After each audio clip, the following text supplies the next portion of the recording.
Here we are, Kali McIver. Welcome. What's up? How you doing, Mr. Shawn Williams, Fortis Mortgage? I'm great. How you doing today? I can't complain. That's cool. That's cool. So you are on Lending with Purpose, and it's conversations with clients and friends, introductions to various forms of information, professionals, and we'll get into that like yourself. Resources that we use, we look for that we never knew existed or wanted to learn more about. So welcome to Lending with Purpose. Ladies and gentlemen, I just want to warn you, I've known Kali McIver for 2 decades now, at least, right? Yes, Almost sir. 20 years. And so we're very good friends. Well, I guess if you want to call it that. You can't tell most of the time, but we are very good friends. And so today it's going to be a lot light.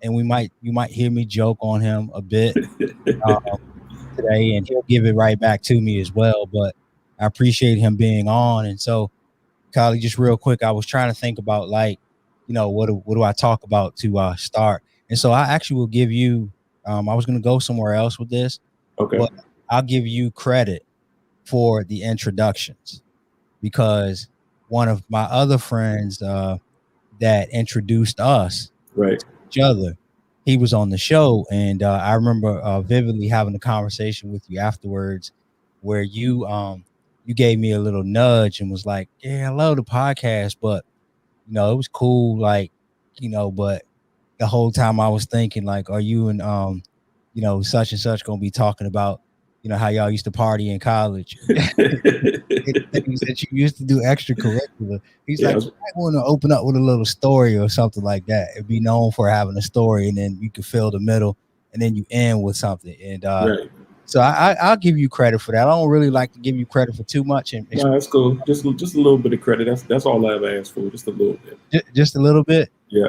All right. So I was going to talk about Pool Kings today to start out, and really not even much of a story, just besides the fact that I have a little bit of beef with Pool Kings, because my daughter used to really like binge watch this show, Pool Kings. And so you could only imagine what kind of stress that caused in my life. Right.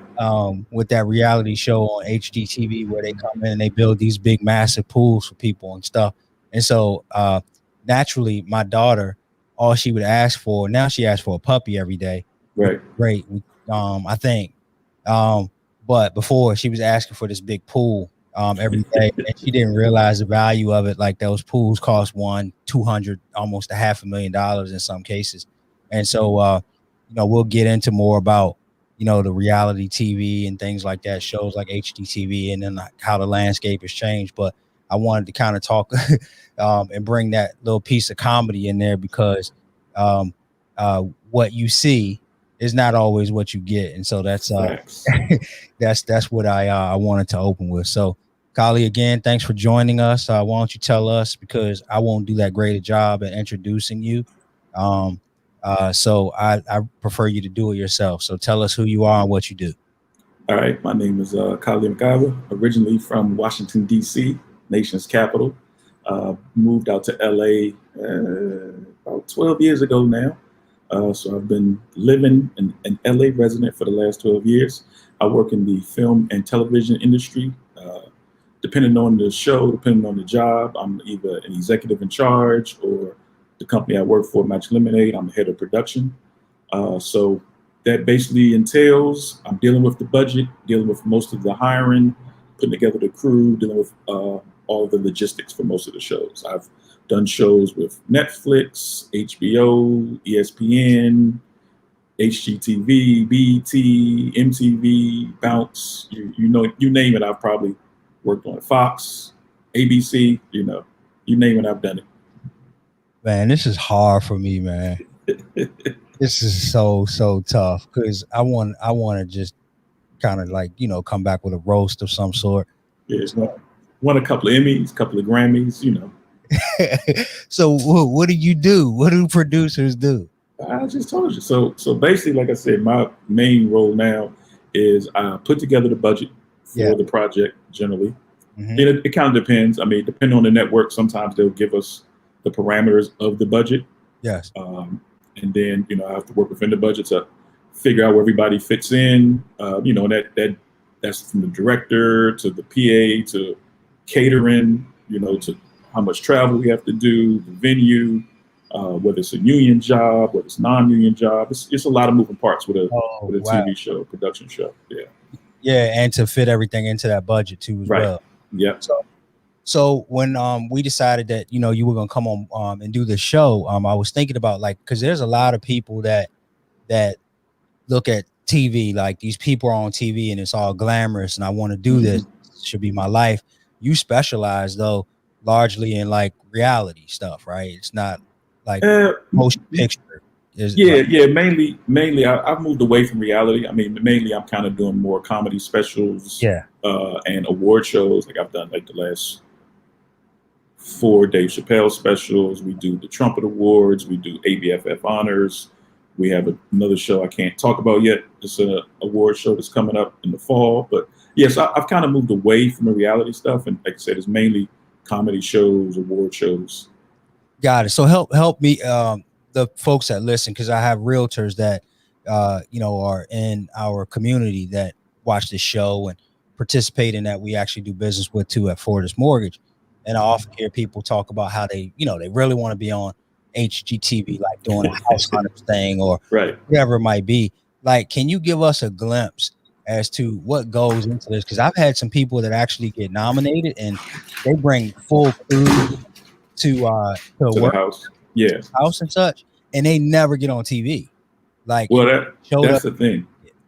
It's the thing about this industry is that they're really looking to say no to projects more than they're looking to say yes, right? So when they're casting for a season or an episode, they're talking to a lot. They're seeing a lot of people, and they can come to your house and sit down, do the interview with you, get your whole background, and then it goes up the chain. And for whatever reason, someone doesn't like you or doesn't think it's going to play, because obviously, depending on the channel, they have a target audience. So do you fit into their demo? Like, does your story make sense for the target audience for that network? Got it. And then so what goes into a show like that? House Hunters, for instance. We both have some mutual friends that have been doing those. What goes into to getting on that show, number one, and then number two, what's the process from the time that you get chosen until you're actually potentially or let's just say until you get on TV? What's that process look like for someone? I mean, that's like I said, it just depends on the show. I mean, you have shows. People think that those shows that the network is specifically going to pay for everything, but there's liability issues on a lot of those shows too. So even though it's saying, hey, we're coming in and we're fixing up this house for you, there are liability issues with the network they have to take into account, and whether they're going to actually spend the money for that show and whether that makes sense for them.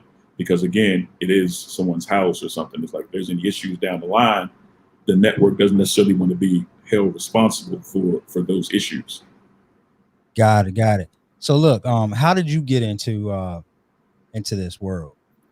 So I went to school. I had a double major, Drexel University in Philadelphia, film and video production, and also had a business degree, business management. So I went to school truthfully, I started working in television when I was 14 years old. My godfather worked at a TV station in Northern Virginia, and I was probably the youngest person to ever work at that station. So I would go out there on weekends, and I was a PA back then. So I always kind of knew at that point, after being around it, it's very fast paced, it's very high intensity, but the thing is it's like that in short spurts. It's almost like sports in a way, because then you put together, for instance, like I said, so every show we have kind of a core group, but we hire a lot of freelancers. So what you have is you have people, and you're working on a project. You may only work on the project together for a month, but it's a very intense month, right? So then once you're done with the project, you always feel like I said, like with sports, you had a plan and you had a goal and you accomplished that goal. So in a way, it's like winning the championship a couple times a year. You get that feeling of accomplishment. You see it you see it on the air, and then sometimes you get awards for it. But just to seeing it on the air, like a lot of times you'll be watching something that we shot, and somebody be like, "Oh man, that's amazing," and you're thinking in your mind, you're like, "Yeah, man, if you only knew what we had to do to get that scene, what we had to do to get that shot." And so because I'm behind the scenes, it's like I know what that process is. So like I said, I think that's the reward for me that I kind of like. It's like you put together that team, and then you have that goal, and then once that thing is done and hits the air, it's like I said, it's almost like winning the championship every couple times a year. Yeah, because I don't get to see that many credits. I hit you up all the time. Like, where's the credits, man? You still working? Like, I haven't seen any credits. And what do you say? See, that's the thing. Outsiders, they think we shoot a show today, it airs tomorrow. The majority of the time, we shoot a show for months, and then it airs like months down the line. So yeah, you may not see anything with my name in the credits right now, but stay tuned, coming soon. Coming soon. So yeah. And then like you mentioned that it's an intense month, and then it's like winning a championship. So can you give us an example? Like, tell me one of your like biggest wins, like things that you've had to do, because I know there's been some where you're like, when it comes out, you'll be like, man, you don't even understand what we had to do to get this particular shot. Right. Like, what kind of Mission Impossible processes have you had to go through to in your team to get certain shots? Like, do you have one in specific you could talk about? Well, we had a helicopter scene on a show, about 10 years ago. And there's a lot of with a helicopter, obviously, and that helicopter you only rent it for a small period of time, so you really only get maybe like 1 or 2 passes to get the shot. Oh wow! And we were shooting on a boat, so it was a moving boat, also a helicopter flying over. So yeah, and then at the last minute, because it was like really cloudy, they didn't want us to put the helicopter in the air. But see, that's the thing in terms of me and the budget is a lot of money had gone into that day for that boat, for the crew, for that helicopter, for everything it took to get to that point. And when they told me that helicopter wasn't going to go in the air, I might have went in the corner and cried for about 30 seconds. Because like I said, that kind of, you can't get that money back, right? Like that money, you've already paid for the boat, you've already paid for the helicopter, the crew here. You can do about that at that point. So luckily, we were able to hold off for the sun to come out. We were able to get the shot, but that was about an hour. I was literally like in tears. I'm looking at the sun, and it's LA. It's always sunny in LA, right? And it's just the day we're shooting. It's like the day that we're shooting that helicopter. We got this boat. We got all these people on this top of this boat deck. We paid for all of this, and literally, the sun and the clouds determined whether we were blown like $200,000 on the day that we. Again, like I said, we can't get that back. That money's gone. Wow. So if you wouldn't have been able to get that shot, you would have had to do that all over again, rent the boat again, the helicopter. It wasn't no get back. Oh, it was just it would have been scrapped. Because like I said, I mean, it was probably like $150,000 a day with everything.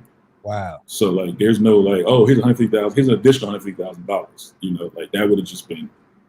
I mean, that's happened a few times. I mean, the weather, we shooting outside. I mean, obviously, that's one of the reasons people like shooting in LA, because you really don't deal with the weather a lot. But we actually had a show canceled. We had to reschedule a shoot earlier this year in January because of rain. Luckily, we hadn't spent any money yet. But again, if we had pulled the trigger and then it started raining, it's one of those situations.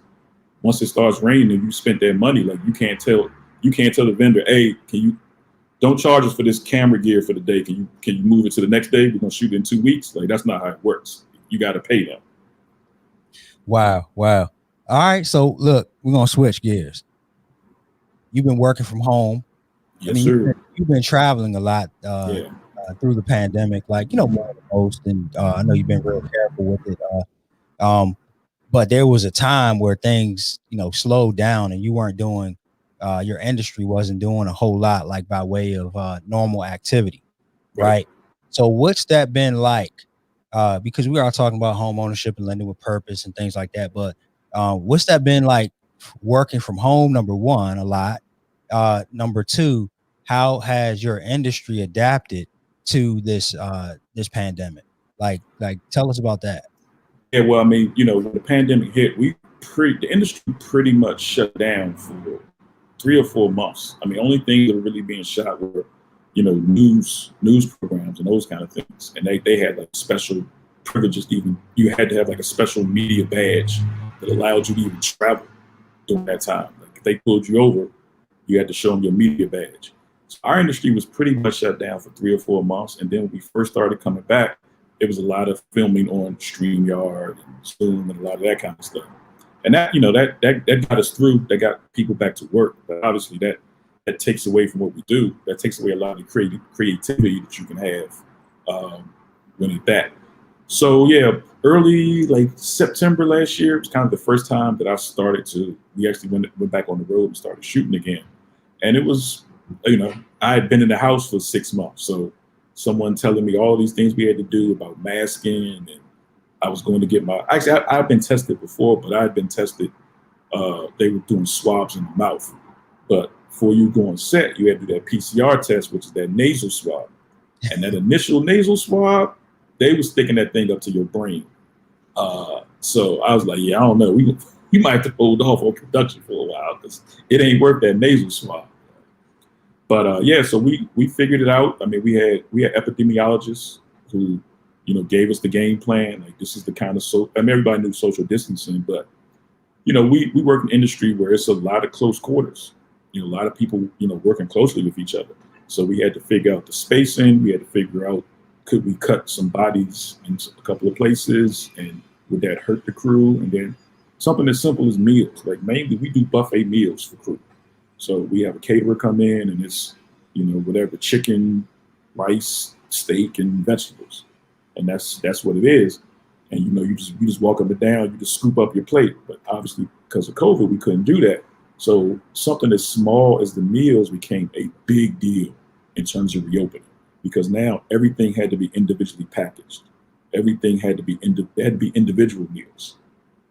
And so a lot of companies, company I've been using for years, basically shut down off of that because they couldn't afford catering is a very tight overhead anyway, right?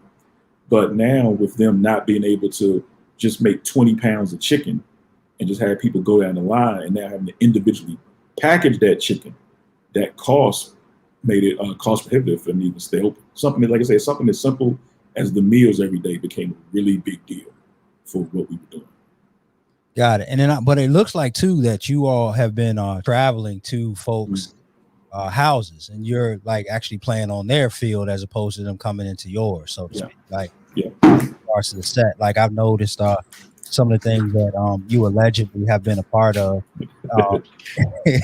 Yeah, just kidding once again, and everybody that's listening. But the things that you've been a part of, I've seen where you're actually you all are shooting at their houses, right? Or tell us about that. Like how receptive have been the talent that you're working with to doing stuff like that, to actually, hey, come to my house and shoot. Well, I mean, that's been an adventure in terms of people allowing us into their homes. People even to the night before they decide the last minute, you can't. I mean, obviously we do full testing before we would go. The whole crew gets tested before we go to any set anyway, or if you go to anybody's house, the full crew is tested. So that's not, for us, it's a safety issue, but obviously, it's going to somebody's house and they're trusting that you, obviously we'll tell them like, hey, the whole crew tested, but against them trusting you. And I know I ain't really want to buy in my house the last year. So now you're bringing in, and that's people I knew. So now you're asking us to bring in a whole crew of people that they don't know. So like I said, we've had some people turn at the last minute or the day before, just like, nah, can't shoot in my house. And then we rented some houses and pretended it was somebody's house. Because that way, again, you're able to do like a full, because even for us, we don't necessarily know going into somebody's house what kind of safety protocols they've been doing in their house. That way, at least with a rented house, we know that house has been fully cleaned, so everything's been followed in that house. Like the last we were in there, it was a full COVID compliance cleaning before we go in the house. So yeah, I mean, it's been very interesting, but most, like I said, I would say about 50% of the people, a lot of the stuff we've shot, again, where it was supposed to, Normally we would go to somebody's house, and maybe it's an interview over Zoom instead of us going to their house, just for comfortability. I mean, that's obviously, we don't want anybody to feel uncomfortable with us coming to their house. Got it. Where do you think the industry's headed? I don't know, man. We were actually expecting to get some positive news about the industry and kind of fully opening back up at the end of July. But then this Delta variant has kind of been popping off all around the country. So that's changed everything. They actually pretty much put a pause on any updates, and we're basically still on the same standards they were on now, which means you have to be PCR tested before you can enter set, which is the full test, not the quick one. Like, this is the full test. So everyone was hoping there were vaccines and vaccination cards that would kind of open up, but as of right now, we're still in the full COVID protocols. Mask on set, PCR test before you arrive, social distancing. Everybody can only go into certain zones, et cetera, et cetera. Got you. And so, like, I just thought of something too as well. Like, have you and your team always kind of been virtual, or were you working in an office, collaborating together? Yeah, I mean, I think over the last few years, we've gone to the office wasn't mandatory. I'll say that. Like, obviously we had. I mean, the thing is that we don't shoot anything in our office. Like, we're shooting on location. Right. But like I'm saying, like specifically, like where I'm headed with this is like, how has the collaboration amongst your team changed? Like, so like if you get together before and you're brainstorming these ideas, or right. You walking over to someone's desk to look at something, or they want to see your budget so you can make a quick decision on something like that, or you need to see what you could be adding so that you could work it into the budget. Right. How have you all adapted to that? Because it's important. Like, I want to hear this too as well, because I have a team and there's people that listen to this that also have teams as well. Mm-hmm. And I don't think collaboration really changes too much around industry, because it's all communication and how we get right. to the end point, like you mentioned, win that championship. But like, what methods have you put in place? Like, what's changed? What has been like your challenges with like communicating and collaborating amongst your team, because y'all have a big job. Like you mentioned, there's so many moving parts right. To get that show to air wherever it's going to be. I mean, I think the biggest thing obviously has been the video, Zoom, and those meetings. I mean, now I think the biggest change is now we have more scheduled meetings. Whereas in the past, like you said, if the person was just right down the hall, I could go down there and just like, hey, what do you think about this? But now, because everybody's not, everybody's in their own home, and everybody's kind of, you're not really checking the clock on anybody. Like, if you're in the office, you can just walk down the office and go see that person. But now you can't do that. So now we have more scheduled Zoom calls, where it's like, okay, we need to make sure that we're at least having these conversations every day, or as we get closer, every day, or a couple times a day. Because like you said, it's not as easy just to make that walk down the hall and have that. So I think that's been the biggest. Like, we would have maybe, an occasion, like maybe like a weekly meeting about a show where everybody kind of gets together and talks about it. But now we're having the whole team, or at least the key members of the team. We now might meet through Zoom 3 or 4 times a week now, because it's just not as easy. It has to have that quick conversation and then spread that word with everybody being in different locations. And then obviously people aren't necessarily sitting at their homes all day. So we need to make sure that everybody's going to be in a place at 4 o'clock today where, you're not in your car, you're not at the store. We can have a meaningful conversation. You can be like, oh, I don't have that in front of me right now. Like, we need you to have that in front of you right now. So we have to schedule those meetings and make sure that everybody's in a position to, have those conversations. Like I said, people aren't sitting at their house. So again, if I'm like, hey, I need to know how much this number is for the camera equipment. You're like, oh, I'm not home. So then it's a waste of a call for me. So that's why we schedule those things, so everybody knows this is coming. So everybody hopefully has everything they need for the meeting. Right. And I think we've all, and that was that. Thank you for that. And to my point too, I think we've all realized how important the stability of a home is. Mm-hmm. Like, having a place that you can physically be sitting to, to be productive. Right. Basically, sitting there in front of your computer working and such. And so I was thinking, in your industry, there's so many creatives, and they're free spirits, and they're, at a Starbucks, or they're riding a skateboard, or bike or whatever they're doing out in the open. And then it's not necessarily always something you can do on your phone. Smartphones have evolved and gotten better. Right. But I've realized just from talking to a lot of different people, being in the comfort of your home has helped a lot of people to be more productive. It's not the greatest because in hindsight too, as well, on the flip side, you end up spending more time working Right. because you're isolated and you're in that one Right. spot. And we talked about this before. Yeah. You wake up and then you look up and it's 12, 14 hours later and you're still sitting in the same spot.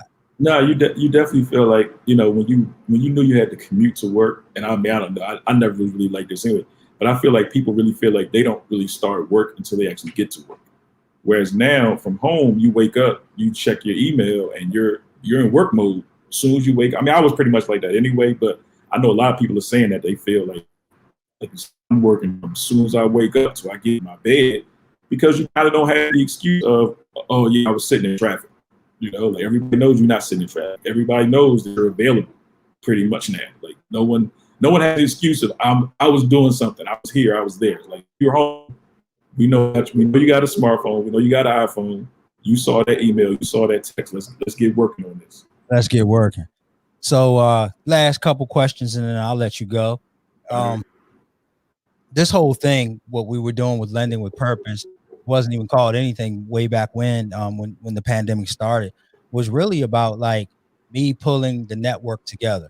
About like I had clients that were talking about, hey, I got to homeschool my kid now. And, that's going to be really tough for us. I don't know how to do it, what tools we should be using and such. Or, hey, man, I'm afraid I might lose my job. I don't know how my credit's going to be. If I have an issue with my credit, how's that going to affect me if I can't pay my bills because I lose my job? So I started to bring people on that could answer those questions and solve those particular problems. Then the biggest piece was then people really started to lose jobs. And then it became something about job creation and how can we keep people's spirits lifted to understand that, hey, it's a tough patch, but it's going to change and we're going to get back to where we need to be so we can move forward. So I'm sure there's people that's watching this that want to know, like, what advice do you have or, just information to how do you get started? Like, what do you recommend folks that are interested in? Because I have a niece that's, really interested in coming to the West Coast and to Hollywood or LA, whatever you want to call it, and starting this business.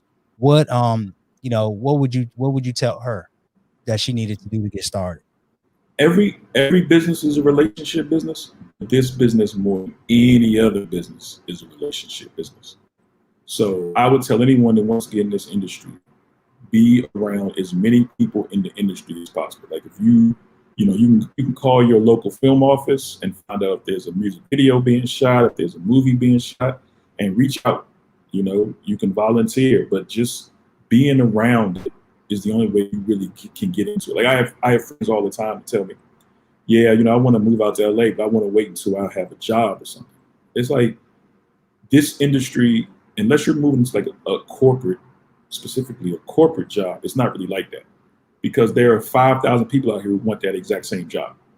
So why would they hire somebody they have to now travel, pay to move from Memphis, Tennessee, when there's 5,000 people right here in LA who will do it, who might do it for less than they even want to pay because they just want to get in the industry. So I always just say, before you need to make money off this industry, like if you're in school and you don't have a lot of bills and you're in high school, like I said, I started when I was in high school working. It's like, do that and be around as many places you can and learn as much as you can. Like don't feel like, I think a lot of people feel like, oh, I want to be an actor, oh, I want to do this. But the thing about this industry is you can go in so many different directions. So don't limit yourself into what you see your future. I mean, obviously, if you're dedicated, like you want to be an actor, obviously you want to do that. That's a lot of work. It's a lot of patience. It's a lot of rejection. I mean, that's the biggest thing too. It's a lot of rejection with this industry. So you have to have real tough skin, because a lot of people are going to tell you no, and a lot of stuff is freelance. So you may work on a job for 2 weeks. You may work on a job for 2 days. You may work on a job for 2 months, and then you have to move on to the next job. So that's why I say the relationships are most important, because you want the person that hired you on that show, it was only 2 weeks, to also hire you on that show that's 2 months or that show that's 2 years. Got it. No, thanks for that. That's good. Good advice. Build relationships before you need them. Yeah, I've heard that somewhere before. Yeah, that's I talk about that quite a bit. Relationships are everything, and that's how you push past things. So, and then like you mentioned, be around, right? If this is something that you're interested in doing, folks have to see you around, because like you mentioned, it's a relationship thing. Oh, I remember them. They helped with this particular show. Well, I remember that person, and it's tough to really see that on a resume sometimes too as well. Yeah. Like, I mean, I would say honestly in this industry, like a resume, I mean, like I said, it depends. If you're trying to do corporate, you want to do something legal or accounting, like, yeah, a resume is important. But again, it's going to be the relationships. It's going to be the people that you work with. And something I know is I tell all the young kids today in this industry, which is we didn't have when I came up, stay off your phone when you're on set. Stay off your phone when you're on set. Because it just is nothing. It's nothing. You know, I'm a very low key, don't really get mad. But when it's like really we in the thick of things and I'm turning a corner and I see somebody looking at their phone, and I'm like, it's something you could be doing besides being on Twitter and Facebook. You know, so I always tell young kids, and it's tough for them. That's all they do is stay on their phone. So it's tough. Anytime there's a moment of break, they on their phone. And I do it too. I catch myself sometimes doing it too. But when we in the thick of it and it's really going down, I need you to be present. Got it. No, thank you, man. This has been really good. Like, are you on LinkedIn that much? No. All right. He's like, nah. When you were asking me stuff, I got to go and update. I don't think I've updated LinkedIn in like 2 or 3 years. We got to change that. Yeah. We got to change that. And then so, in regards to connecting with the industry, like, is there a specific website? Like, one thing you mentioned, you said local film office. Mm-hmm. I won't have people connect with you directly, because generally I ask, like, how can we connect with you, and right. And what's your company information and such. I think it's a little bit different in this situation. Right. I do think, though, if anybody wants to connect with Kali directly, if they have an idea about a script or something like that, or a show idea, or need maybe an introduction in some way, feel free to connect with me, right. And I'll connect you directly with Kali. Yeah. But, you made one comment, and this is the last thing I got before we get into the closing, but you said go to your local film office to see if they're shooting a show. Like, what is that? Like, do they have to register somewhere? Like, if I'm going to do a video in the I mean, different cities have different rules about, permits and stuff like that. But generally, if you call the local film office and you say, hey, I'm interested in being on sets, and are there any, movies, or, I mean, a lot of people shoot small film, independent films where there's no money in it. They've taken money out their own pocket. So, but they're shooting and they're looking for volunteers. They're looking for people to come in and help out. So, yeah, like I said, the film office is a good place to start. Like I said, if you just, and then also having a relationship with the film office in your town is also helpful, because again, it's building that relationship. They may call you like, hey, we've got a shoot coming in town next week, and they're looking for 2 PAs, and that might be a phone call for you. Got it. That's good information. That would also go to folks that are trying to get on too as well. Like I talked about earlier, the HGTV, like with the real estate community that I support. So a couple things, just know there's a lot of work involved, and just know that you might go through this entire process and may not even make it to the TV, because like as Kali mentioned, most don't make it that far, and they're looking for ways to tell you no for the most part to get that one great show. Also, if you're a homeowner or someone that's looking, that not even looking or being asked to be on these shows as well, just know that there's some work required on your end too as well, some intrusion, some invasion of your privacy as well. But you sign your rights away. But also, if you think about it, anytime you go into one of these shows, it's almost like getting married, because you're making a serious commitment. I mean, they're making a financial investment in you. They're making a huge financial investment in you. So you have to feel completely comfortable and feel like this person is going to be completely responsible and do everything you need them to do. Because again, once you've invested all of that money, if something happens, There's no give backs on that money. Like if you shot a show, hypothetically, if you shot a show for 6 weeks and the star of your show then gets arrested for something, that's it.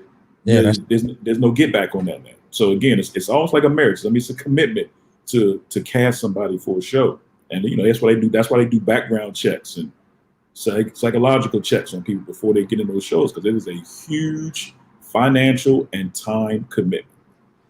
Nice. So look, you get one person, one question, dead or alive. So one person, dead or alive. Mm-hmm. You get one question, like breakfast, lunch, coffee, dinner, email. Mm-hmm. I don't know, whatever it might be. Who would it be, and what question would you ask? I would say probably Martin Luther King. All right. Because right before he died, he was sort of making a transition from, not to say he still wasn't, for the rights of African American Black people in this country, but he was making a transition more towards the rights of poor people in this country.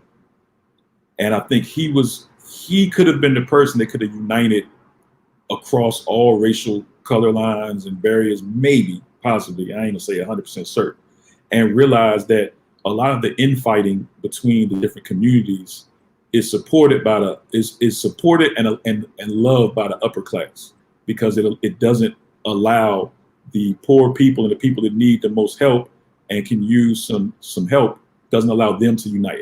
They're bickering amongst themselves and not coming together to figure out what's the best step for everybody that's in their same situation. Because a lot of times it's a very similar story. Might be a different ghetto, might be a different trailer park, but a lot of times it's the same story and they have the same aspirations. But instead of figuring out how they can unite to work together, they're spending time bickering with each other. So I would love to have seen, before he was assassinated, what he was thinking and what would have happened if he'd have been able to pull that all together. So you would ask him what would have happened if he would have been able to bridge the gap and pull those people together? Yeah, as I said, it feels like that's where he was headed. So I was like, that was the step. Is that really the step that you were going? And what did you think would be, what would have come out? What would have come of that? Like, how would that have changed even just the racism and the racial makeup of the country? That's a great question. Yeah, it's a great question. Thanks for that. Thank you. So look, everybody, Kali McIver, thank you for your time today, sir. Yep.